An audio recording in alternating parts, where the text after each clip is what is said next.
నుంచి కూడా ఈ ఓటర్లు చైతన్యపరిచేటప్పుడు మేము మొదటి నుంచి కూడా చెప్తున్నాం.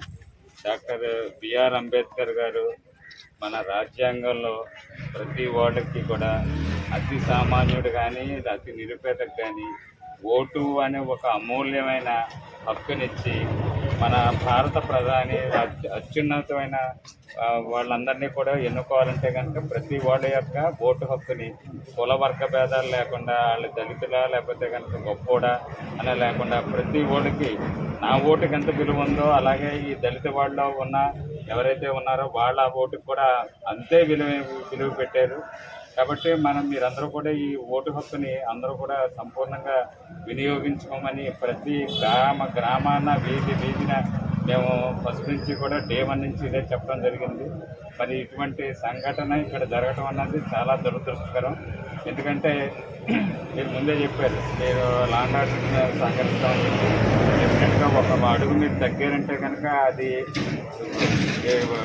మనం చూస్తున్నాం. పులికి పంజాయి సిరీసేప్పుడు కూడా ఒక అడుగు వెనక తప్పుతుంది అంటే కనుక అది దాని ఓటం గురించి కాదు. డెఫినెట్గా సైంటిఫిక్గా కానీ క్లూ స్కీమ్ వస్తుంది, అలాగే ఫింగర్ ప్రింట్ స్కీమ్ వస్తున్నాయి, అలాగే ఈ డాగ్ స్క్వాడ్ కూడా వస్తుంది. అలాగే సైంటిఫిక్గా కూడా మేము కూడా కొన్ని స్పెషలైజ్డ్ డిపార్ట్మెంట్స్లో చేశాం. కాబట్టి ఎవడైతే నేరం చేశాడో ఎట్టి పరిస్థితుల్లోనూ ఈ ఇష్యూని తీసుకున్న వాడిని ఎట్టి పరిస్థితుల్లో వదిలిపెట్టాం. వాడిని చట్టం ముందు అయితే మటుకు మేము ప్రొడ్యూస్ చేస్తాం.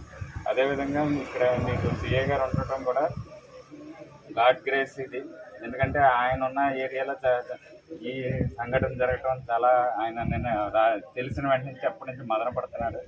ఏ 10 నిమిషాలు ఇంత హెక్టిక్ టైం దొరికినా ఈ జాతిని వాళ్ళకి ఎలాగ స్కాలర్షిప్లు ఇవ్వటం, బాగా చదువుకుంటారా, కేసులో ఇరుక్కోకుండా ఇలా చేసుకుంటారా అలా చేసుకుంటారా అని కమ్యూనిటీని డెవలప్మెంట్ కూడా మన ఉద్యోగ ధర్మంలో కూడా ఆ టైం కూడా కమ్యూనిటీకి ఉపయోగిస్తున్నారంటే అది చాలా గ్రేట్. చాలా తక్కువ మంది ఆఫీసర్లు ఉంటారు. కాబట్టి మీరు మా మీద ఉంచిన నమ్మకాన్ని మేము వమ్ము చేయకుండా 100%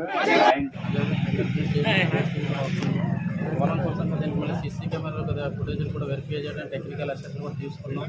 ఏదైతే ముందు వెనక ఏదైతే ఉందో సీసీ కెమెరాలు కూడా బయట చేస్తాం.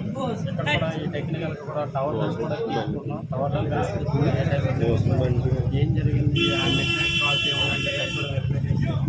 ఏదైతే చట్టపరంగా ఏదైతే మేము చేయగలం దానికి 100% స్వర్గీకరణ చేస్తామని కొత్త సమస్య క్రియేట్ అయిందండి.